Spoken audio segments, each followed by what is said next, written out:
And officials in Russia have been sounding more optimistic about that country's financial crisis.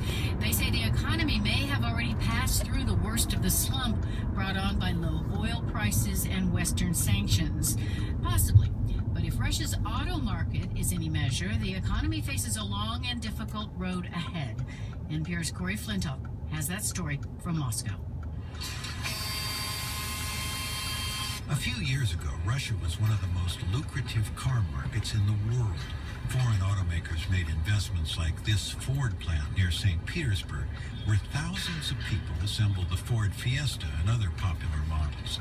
But the economy stumbled after Russia annexed Crimea last year. The auto market tanked, with new car sales falling by 42% in April, the lowest level in more than a decade. The production lines slowed and many stopped.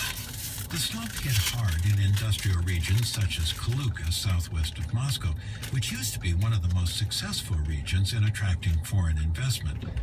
Dmitry Kozhnev is the founder of an auto workers union, the Inter-Regional Workers Association.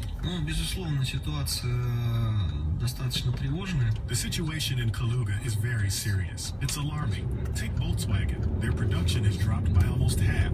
It's the same with the other big car makers here, Peugeot, Citroën, and Mitsubishi. The drop in production has meant widespread layoffs at the auto plants and at their related factories that make tires and other parts. Kozhnev says the union's been able to protect its members' jobs at Volkswagen, where it has a strong contract, but not at other plants where the union was just starting to organize. Now that times are tough, Kozhnev says the authorities are cracking down on labor unions out of the fear that they'll drive foreign business away. He cites a recent police raid on a union organizing meeting. Все мы были, нас всех задержали. В целом была спецоперация, порядка 40 сотрудников. All of us were detained. It was a special operation by 40 cops armed with machine guns. They took us to the station, took mug shots and fingerprints, just like in the movies. Kozhnev says his members are routinely watched by a police anti-extremist squad. The region around St. Petersburg is another big hub of automaking, and it too has been hit hard by the financial crisis. General Motors said recently that it will idle its St. Petersburg factory and stop production of its Opel brand in Russia altogether. The layoffs have led to more labor disputes, but union official Pyotr Prinyov says the unions aren't faring well. Workers recently had to abandon a strike they'd started at the Ford plant in March. Prinyov says Ford simply brought in non-union workers to replace the strikers and cut hours to as little as 2 days a week. Ted Canis is the CEO of Ford Sollers, Ford's Russian partnership. He says the company has had to lay off workers, but it was better to cut hours to keep the remaining jobs. This is a difficult time for us or the competition to be increasing pay, and we're trying to hold on to everybody's job the best we can and make it through the crisis so we can all come out better on the other side. Pyotr Prinyov, the union official, says one problem is that foreign car makers aren't really committed to Russia. When times get tough, he says, they shutter their operations and cut workers loose. Ted Canis says that's not true. Ford's investments in Russia are too big to abandon. I would say by the end of this year, we'll invest about $1.5 billion over the last 4 years. Canis is optimistic the Russian economy can bounce back, but like many business people here, he thinks that process could take up to 2 more years. Corey Flintoff, NPR News, Moscow.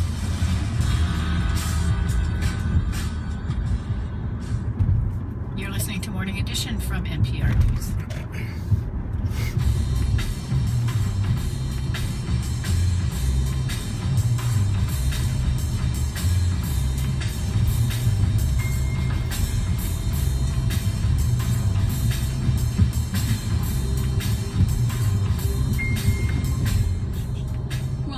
Wednesday's getting off to a good start. I'm Cherry Glazer, and you are listening to 89.9 KCRW. Want to give you a quick heads up about a Service Street issue in Mid-City. Washington Boulevard has been shut down in both directions between Cochran and Redondo due due to a police investigation. Again, that's Washington Boulevard between Cochran and Redondo.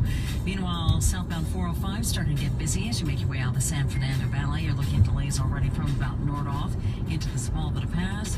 Northbound 5 Santa Ana Freeway, lots of company from Rosecrans into East LA. Partly cloudy today, highs in the 70s at the beaches, low to mid 80s inland. From NPR News in Washington, I'm Dave Mattingly.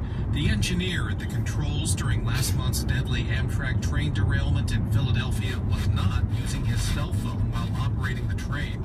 That word today from investigators with the National Transportation Safety Board. 8 people were killed when the train left the tracks at speeds well above the posted limit.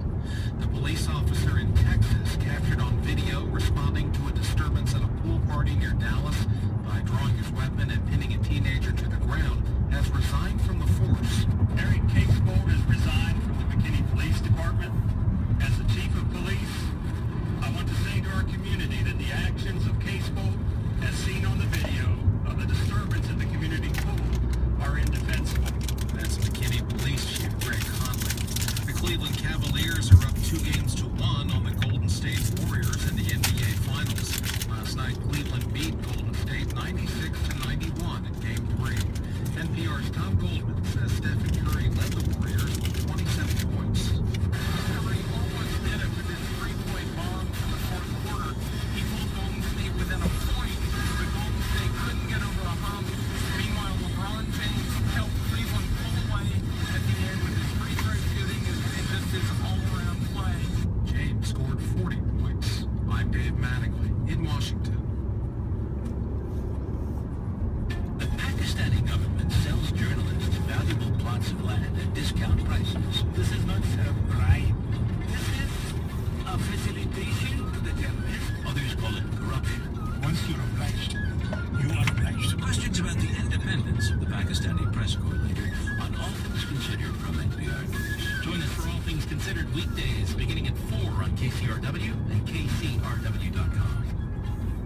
KCRW sponsors include the Amazon original series, Transparent. For consideration, Jeffrey Tambor in his Golden Globe winning role as Maura Pfefferman in Transparent. All episodes now streaming at Amazon.com/FYC. Still ahead, a look at plans to modernize a music legend. Nashville's Ryman Auditorium, the original home of the Grand Ole Opry. That story coming up on Morning Edition here on 89.9 KCRW.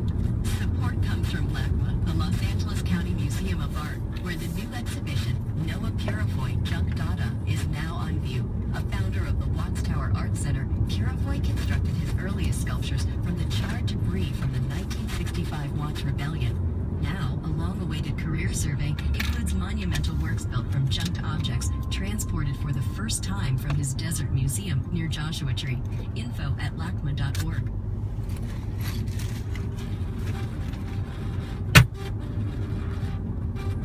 Support for NPR comes from NPR stations and from Living Essentials, maker of 5-Hour Energy, available in cherry flavor with the red, white, and blue bottle, and supporting Special Operations Warriors Foundation. And from the Cy Sims Foundation since 1985, supporting advances in science, education, and the arts towards a better life. More information is available at cysimsfoundation.org. It's 6:46. It's Morning Edition from NPR News. I'm Renee Montaigne. And I'm Ari Shapiro. Good morning. If you're sitting down to a plate of eggs for breakfast, you might have noticed they cost more than they used to. There's an egg shortage in the U.S. right now because of the largest outbreak of avian flu ever to hit this country. About 47 million birds in the Midwest have died, and many of them were hens. Peggy Lowe of member station KCUR reports. Liquid egg. It sounds redundant, but it's a big deal, and you've likely eaten lots. Liquid egg is in cakes and pastries or served at your favorite breakfast joint. It's sold by the pound. This is a 30-pound bucket of eggs. It comes in frozen. It's a liquid whole egg. This was what was last month was $33, which today is $79. Tony Lordi is production manager at Judy's, a commercial and retail bakery in North Kansas City. It's been a long day. His black boots are dusty with flour. Along with sky-high prices, he's worried he soon won't be able to get any liquid egg. And the latest word from his supplier isn't good. Lordi takes his iPhone out of the pocket of his white uniform pants and reads a text. It says, very ugly situation headed our way. We ordered 900 buckets of eggs and got 70. They're telling us as of July 1st we get 0. So when my guy that I buy all my eggs from tells me that, what do I do? Well, I mean, I think the product is out there. You're just going to have to pay for it. I mean, that's the bottom line. That's supply and demand. That's Brian Moscogeri, an egg industry analyst. He says that the huge outbreak of bird flu that peaked in May shot up the price of liquid egg 240%. That's because the heart of the outbreak was in Iowa, the country's largest egg-producing state. It's home to what are called breaker operations. Chickens lay the eggs, they're broken, then liquefied, frozen, or dried. The outbreak is affecting your grocery store shell eggs, too. Some have more than doubled in price. Moscogeri says this all comes at an unfortunate time for the industry because eggs have become so popular with health-conscious consumers. Eggs were really becoming the good guy in the protein industry. Hello? Did you have the Egg McMuffin in the small coffee? $5.29. Fast food chains are also taking a hit, just as some are adding or extending breakfast hours. A quarter of McDonald's revenue comes from that first meal. Business is so good, the global chain is testing an all-day breakfast menu. McDonald's says it's making plans to deal with any supply disruption. The price of your Egg McMuffin is not going to change, but McDonald's input costs on that liquid egg has gone up considerably in the past month. That's University of Illinois egg economist Todd Keithy. He says the chains are locked into fixed-price menus. He and others are optimistic that the worst of the outbreak is over because the number of bird flu cases has slowed in the last couple of weeks. So egg prices will likely go down, but that's going to take a while. The infected farms have to sit idle for 6 weeks after they're cleared. And young hens, called pullets, don't begin laying eggs until they're about 5 months old. Hi there, welcome to Sonic. It's still business as usual at Scenic, another large drive-in chain. But a company spokeswoman says it's also watching the market and looking at substitutes. Soon, there will be a little relief in egg supplies, liquid or otherwise. The U.S. Ag Department will allow egg imports from the Netherlands. And if supply continues to be affected by bird flu, we could soon be eating more imported eggs. For NPR News, I'm Peggy Lloyd. That story comes to us from Harvest Public Media, a public radio reporting project focusing on agriculture and food production. It's Morning Edition from NPR News. And you are listening to 89.9 KCRW and KCRW.com. Hello again, I'm Warren Olney on To The Point today at 1 o'clock. H-1B visas are designed to fill high-skilled jobs with immigrants when qualified Americans can't be found. But while Google, Facebook, and Microsoft demand more guest workers, tech employees in mid-career are being laid off after being required to train younger, lower-paid foreigners. Is that an abuse of the H-1B visa program? That's To The Point today at 1 o'clock. We're at the Press Play with Madeline Brand on KCRW and KCRW.com. KCRW sponsors include Southern California Edison, presenting listeners with a safety tip, reminding all to stay safe around electricity. Do not approach or touch any downed wire or any person or object in contact with it. Call 911. Stay aware, stay safe. Coming up, the high school graduation rate here in the U.S. has hit 81%. But that may not be as good as it sounds. Turns out some schools are using questionable strategies to keep their numbers moving in the right direction.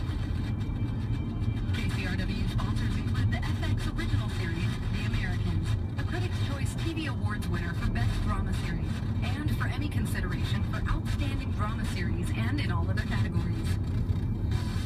Support comes from Levitt Pavilion Pasadena. This Sunday at 7, Levitt Pavilion Pasadena opens the season with legendary percussionists and Latin jazz musicians Sheila E. and Pete Escobedo. Enjoy concerts under the stars all summer, Thursdays through Sundays at Memorial Park, just off the 210 in Old Pasadena. Come picnic on the lawn with friends and family. Arrive early for fun pre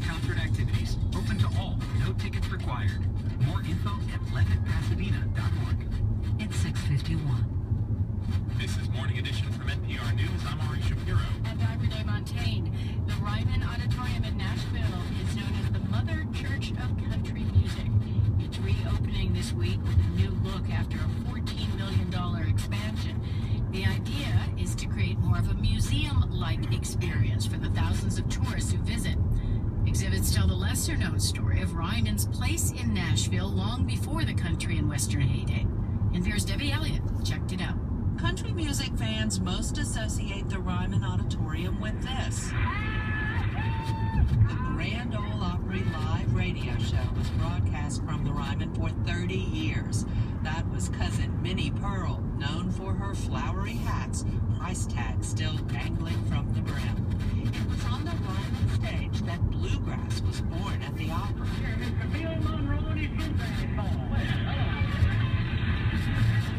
Ryman General Manager Sally Williams says this was the showcase of the South long before the Opry days, and the expansion is designed to better tell that backstory.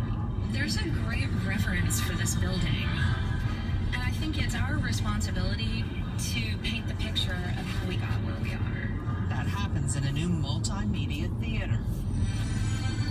Visitors see this film called The Soul of Nashville, projected onto 3 screens that mimic the Gothic stained glass windows of the original structure. It begins in booming post-Civil War Nashville.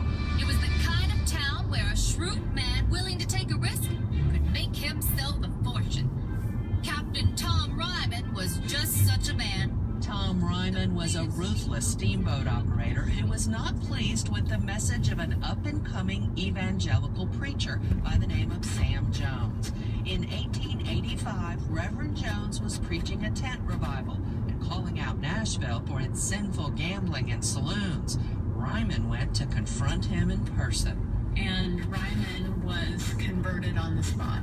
Brenda Colliday is the curator for the Ryman. He was struck that night by divine inspiration, and he decided that Sam Jones should never have to preach in a tent again. So Ryman built him a church and called it the Union Gospel Tabernacle. It opened in downtown Nashville in 1892. Colliday says it also became a hub for cultural events, lectures, symphonies, and patriotic gatherings. Presidents Teddy Roosevelt and William Howard Taft spoke here. Helen Keller and Booker T. Washington gave lectures. Harry Houdini, Bob Hope, and Katharine Hepburn performed. But the building, a round auditorium with wood plank floors and filled with wooden church pews, became best known as a venue for all kinds of music.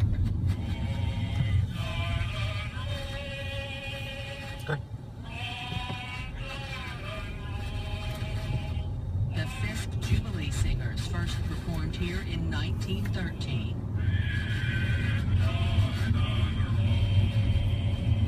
Tenor Enrico Caruso came in 1919. Other noted artists included conductor John Philip Sousa, cowboy singer Will Rogers, and the gospel singer Sister Rosetta Tharpe.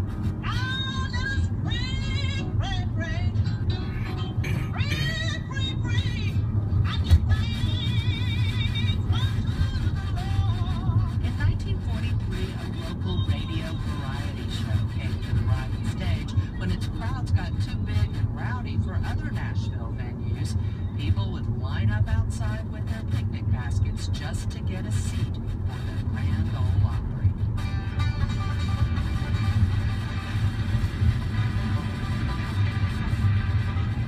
Country greats from Lester Flatt and Earl Scruggs to Hank Williams to Patsy Cline performed at the Opry. Elvis came, although he didn't receive a very rousing response. The Ryman was also the setting for a new TV show. Hello, I'm Johnny Cash. But then, Ryman fell silent when the Grand Ole Opry moved to the suburbs in 1974. Curator Brenda Colliday says there was talk of tearing it down, but after a public outcry, it really just kind of went into hibernation. People came to walk around the stage to see where all of their heroes had stood and commune with the ghosts, but it was really just kind of in limbo. For 20 years, until Emmylou Harris and the Nash Ramblers cut their album at the Ryman Live in 1991. Hey, sweet daddy, are you ready for me? It's your good rockin' mama down from Tennessee. says it's the acoustics that make the room. The thing as a performer that makes it so amazing is how it sounds. It's all wood, it's round, and there are no corners. And there's something about the sounds of the Ryman.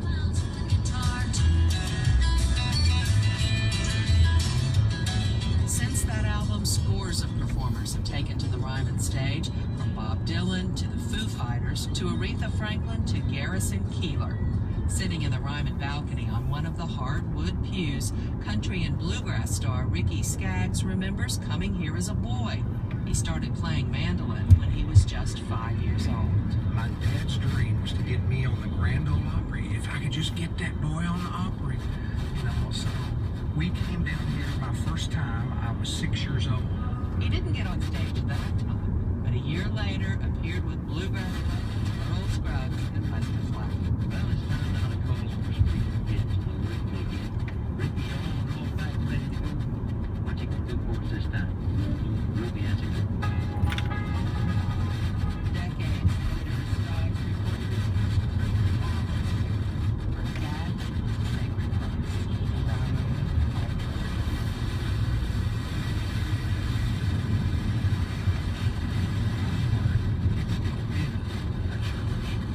when I asked him to demonstrate the famed acoustics here, he chose a gospel song. Amazing grace, how sweet the sound. The Ryman Auditorium was declared a National Historic Landmark in 2001. Debbie Elliott, NPR News, Nashville. I once was lost, but now I'm found. Was blind, but now I see. It's Morning Edition from NPR News. I'm Renee Montaigne. And I'm Ari Shapiro. Good morning, I'm Jason Bentley. Coming up on Morning Becomes Eclectic, Swedish artist Scenic performs music from her forthcoming album live in studio. Plus, New Chemical Brothers, Boxed In, Django, and today's Box at the Hollywood Bowl giveaway. Morning Becomes Eclectic starts at 9 on KCRW and KCRW.com.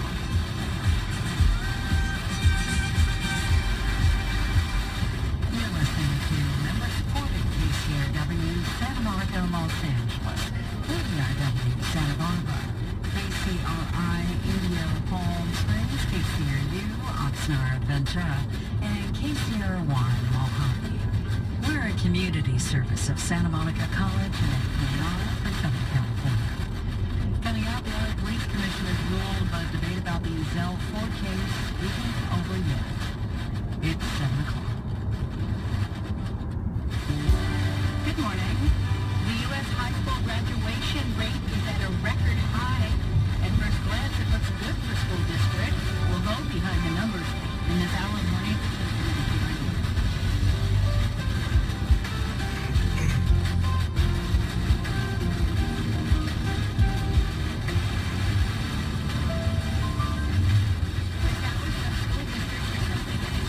More chances to pass. I'm Renee Montaigne. And I'm Ari Shapiro. Ahead, a judge upholds restrictions on abortion clinics in Texas. The case could go to the Supreme Court. The EPA is rethinking its approach to ethanol, which is supposed to be a source of green energy. Turns out producing ethanol from corn cancels out much of the benefit. In the NBA playoffs, it's Ohio against the world, and Ohio's chances are looking up. It's Wednesday, June 10th. The second first daughter, Sasha Obama, is 14 years old. And the news is next. From NPR News in Washington, I'm Janine Herbst. Federal investigators say Amtrak engineer Brandon Bastia does not appear to have been using his cell phone when his train derailed in Philadelphia last month, killing 8 people and wounding more than 200 others. National Transportation Safety Board investigators say there is no evidence he was using the phone. They were trying to determine whether he was distracted by a call or a text. The South Korean president is postponing a planned trip to Washington that was supposed to have happened next week. As NPR's Elise Pugh reports from Seoul, the delay comes as South Korea battles rising cases of MERS, Middle East Respiratory Syndrome. President Park Geun-hye was set to leave South Korea for the U.S. on Saturday, but her office announced the planned summit with President Obama won't be happening for now. South Korea is still scrambling to contain the respiratory virus that has killed 9 people and infected more than 100. Park has come under wide criticism for the health ministry's delayed response when MERS showed up in the country in mid-May. The outbreak has since led to thousands of school closings and quarantined more than 3,000 South Koreans. Elise Hu, NPR News, Seoul. Officials in Greece say more than 1,000 people are entering the country illegally by sea every day, bringing the 5-month total to 50,000. And Greek officials say more of the migrants are now entering the EU from Turkey to Greece. And as Joanna Kikissis reports, the United Nations says the country needs help. The EU Border Management Agency, Frontex, says about 46,000 migrants have used the Eastern Mediterranean route this year, compared to 43,000 who have crossed from Libya to Italy. That means about 600 people go to Greece every day. Half are landing on the island of Lesbos. The island is struggling to house people as tourism season begins. Joanna Kikissis reporting from Greece. Greece is a close second to Italy in migrant arrivals this year. The manhunt for 2 convicted murderers is now on its 5th day. The ground search in northern New York is escalating, with authorities bussing in more than 400 state and federal officers. North Country Public Radio's Brian Mann has more. At first, it seemed all but certain that Richard Matt and David Sweat had fled outside this rural region and maybe left New York State. But investigators continue to focus huge amounts of effort here, scouring woods, farmland, and houses near the prison and in nearby communities. Video surfaced yesterday of police surrounding the house with guns drawn, triggering false reports that the men were cornered. But police are using that kind of caution with every house they approach. In a statement released yesterday, state police warned that they will be going door to door, checking homes and seasonal cabins. They've also confirmed that they've interviewed prison guards and civilian workers at Clinton Correctional Facility, but no arrests have been made. For NPR News, I'm Brian Mann in Saranac Lake, New York. Wall Street is trading higher at this hour. The Dow is up 141 points. The NASDAQ up 27. This is NPR. Good morning. It's 7:04, and I'm Cherry Glazer with KCRW. Community activists are holding a news conference today to call on LA County DA Jackie Lacey to file the criminal charges against an LA police officer in the fatal shooting of Ezell Ford, an unarmed, mentally ill black man. This comes after the LA Police Commission ruled yesterday that Officer Charlton Wampler's use of deadly force in the shooting violated LAPD policy. The commission ruled there was no reason to detain Ford last summer and that Wampler handled the encounter badly.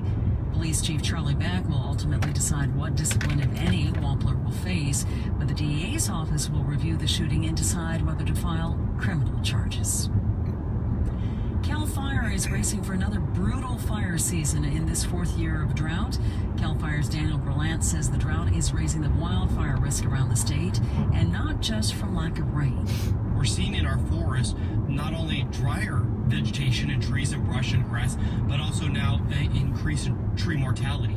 Dead trees caused by invasive pests spread because of the drought, which causes more fuel for wildfires. Berlant says CAL FIRE has already responded to more than 2,000 wildfires just since January.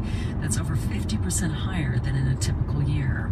And according to the most recent spending totals from the end of March, the agency has already burned through its budget of about $400 million, and there's still 3 months of the fiscal year left to go. Back in 1978, California voters made history when they approved Proposition 13. The landmark ballot initiative put strict limits on how and when property taxes could be raised in the state. Changing or tweaking Prop 13 was once considered politically impossible because the law was so popular. But this week, 2 state legislators are introducing a measure that, if approved, would reform how Prop 13 works. KCRW's Saul Gonzalez explains. The measure, authored by State Senators Holly Mitchell and Lori Hancock, would allow for regular tax reassessments of commercial and industrial buildings so that they're taxed at current market rates. Currently, because of Proposition 13, California properties are reassessed only when there's a change of ownership. If approved by the full legislature, the Proposition 13 reform measure would be placed on the November 2016 ballot for voters to give their thumbs up or down. Supporters of the reform idea, which include organized labor, say such a change to Proposition 13 could could raise $9 billion in revenue that could be used by local governments for education and infrastructure improvements. The changes to Proposition 13 would not apply to residential properties or agricultural land. For KCRW, I'm Saul Gonzalez. Support for NPR comes from Heather Sturt-Haga and Paul G. Haga, supporting Salzburg Global Seminar, which works to challenge current and future leaders to solve issues of global concern. Learn more at salzburgglobal.org. Checking up on your Wednesday morning commute in Compton, West 105 to the southbound 710. Somebody lost a tire in the left lane of that transition road. Meanwhile, as you're headed into the Cahuenga Pass, South 101 past Lancashire, we've got a stall in the right lane. Going to get busy up ahead as you're making your way from about Melrose into downtown. Westbound side of the 10, Santa Monica Freeway looking at reduced speeds for the 110 over to Robertson. This is Morning Edition from NPR News. I'm Ari Shapiro. And I'm Renee Montaigne. Good morning. We begin this hour with a number, 81%. It's the record high national high school graduation rate. To many, it's a success story, but the NPR Ed team has been digging into the number and found that this is not all good news. Here's NPR's Corey Turner with a short list of some of the questionable things schools are doing to improve their graduation rates. And this isn't just my list. The Ed team has been unpacking this grad rate story with help from more than a dozen member station reporters from Chicago, Ann Arbor, Birmingham, Camden, Philadelphia, Clinton, North Oakland, Carolina, Atlanta, Austin, New York, Miami, Washington, D.C., Portland, Oregon. And in our reporting, we found three surprising patterns. Pattern number one. The math problem. That's Becky Vivi. She's an education reporter for member station WBEZ in Chicago. And the math we're talking about here is a fraction the city uses to calculate its graduation rate. So, Becky, what was it about Chicago's math that caught your attention? Basically, we found that many high schools in the city were mislabeling students when they left. They were saying they were moving out of town or going to private schools, when in reality, they were enrolling at the district's alternative schools, or in some cases in GED programs. And we should say, for people who don't know, alternative schools are really common in big city districts. They're for at-risk students, dropouts, who are behind in credit, trying to catch up. They're generally still part of the public school system. So what effect has this mislabeling had on Chicago's graduation rate? Well, it's making it look better than it really is, because mislabeling those students makes them disappear from that denominator. I talked with John Easton. He's one of the architects of that calculation. Here's what he had to say. Clearly, you don't want a school to code a kid as a transfer when it's really a dropout. They know it's a dropout and they're sort of gaming it. It's not helping anybody understand what's going on in the school. As strange as all of this sounds, do we know for sure that it's actually happening intentionally? We don't know. Our students move around a lot, and so it's hard to keep track of them, frankly. But we see this happening at high schools across the city. It's not just one single school, and in a lot of cases, it's not just a mistake or two. One school listed 120 students from the class of 2013 as having left to be homeschooled. I'm assuming you spoke with Chicago Public Schools. What did they say about this? They are very aware it's happening. The district's chief of innovation, Jack Elsey, he previously worked in Detroit, and he told me it's a problem across the country and not just in Chicago. Well, thank you very much, Becky. Thanks, Corey. Pattern number two. Credit recovery. That's reporter Jennifer Guerra of Michigan Radio in Ann Arbor. And Jen, your job now is to explain credit recovery in 3 sentences or less. Okay. Credit recovery is basically an online after-school program. If a student, say, fails Algebra 1, they can retake the class on the computer to, quote-unquote, recover the credits. I visited Cody's Medicine and Community Health Academy. It's a small high school on Detroit's west side where a third of the students are doing credit recovery. And this is what it looks like. It's a handful of students in a classroom working by themselves, and there's a teacher there on hand to answer questions. And we should say it generally takes a lot less time, and I've also heard from some students that it's a bit easier. I heard that as well. I think what students also really like about credit recovery, at this school at least, is that it's very flexible. They can do the work at home. One teacher I talked to at Cody High is named Jeremy Singer, and he says, yes, of course he wants to see his students graduate. He's just not sure that things like credit recovery are in his students' best interest. I don't think that the degree from Cody right now is a proxy that says, because you have this degree, we're confident that you'll get through college. Yeah, and he says that is a real problem. Yeah, and frankly, it's a problem for us reporting on this story because we know that for lots of students out there, especially at-risk students, credit recovery is the only thing keeping them from dropping out altogether. It's an important safety net. But we also know in many cases, not all, but in many cases, it's not very good either. Yeah, I think you just articulated exactly how Jeremy Singer felt. He had this sort of internal struggle going on.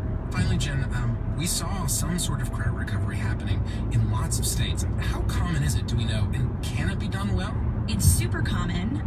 Nearly 90% of districts use some form of credit recovery. As for whether it can be done well, that we just don't know. There's really hardly any research on credit recovery. There is one federally funded study that's underway, but results are not out yet. Thanks very much, Jen. Thank you.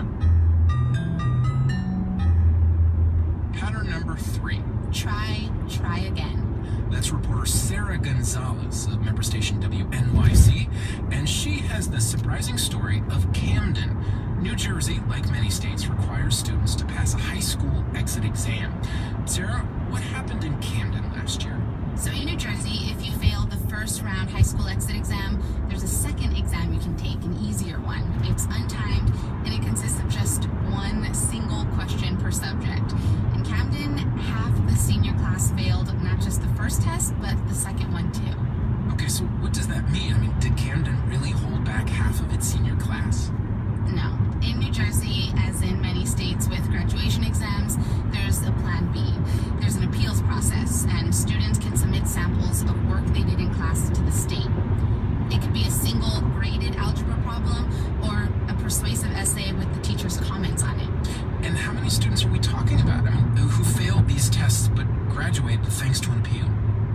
In New Jersey last year, we're talking roughly 1,400 students. The mandatory high school graduation exam just isn't a barrier to graduation anymore. And Corey, this feels a lot like what you and Jen were saying earlier about credit recovery. Critics want to know, why have a graduation exam if students don't have to pass it? But supporters argue that providing multiple pathways to graduation is a lifeline for students, especially students in poor communities like Camden. Here's the superintendent of the Camden School District, Payman Rohanafard. In a city where so many young people live here, where there has been a lack of employment opportunities, and a city that's just really suffered from the impact of poverty, we need more of our students to have those better life opportunities. He says that denying half of the seniors in the district a diploma just because they can't pass a couple tests shouldn't be an option. Thank you, Sarah. Of course. And so, what do all of these strategies add up to? Well, the simple answer is 81%, a national high school graduation rate that many call a success story. The complicated answer is a number that, in many ways, isn't worth the paper it's printed on. Corey Turner, NPR News, Washington. And if you'd like to know what's happening with graduation rates across the country and in your state, you can visit npr.org/grads. The man who was once second in line to the presidency stood quietly before a federal judge in Chicago yesterday. Former U.S. House Speaker Dennis Hastert pleaded not guilty to charges over an alleged effort to pay millions of dollars in hush money. The payments were reportedly to conceal sexual misconduct. Yesterday was Hastert's first appearance in court since his indictment late last month. From Chicago, NPR's David Schaefer reports.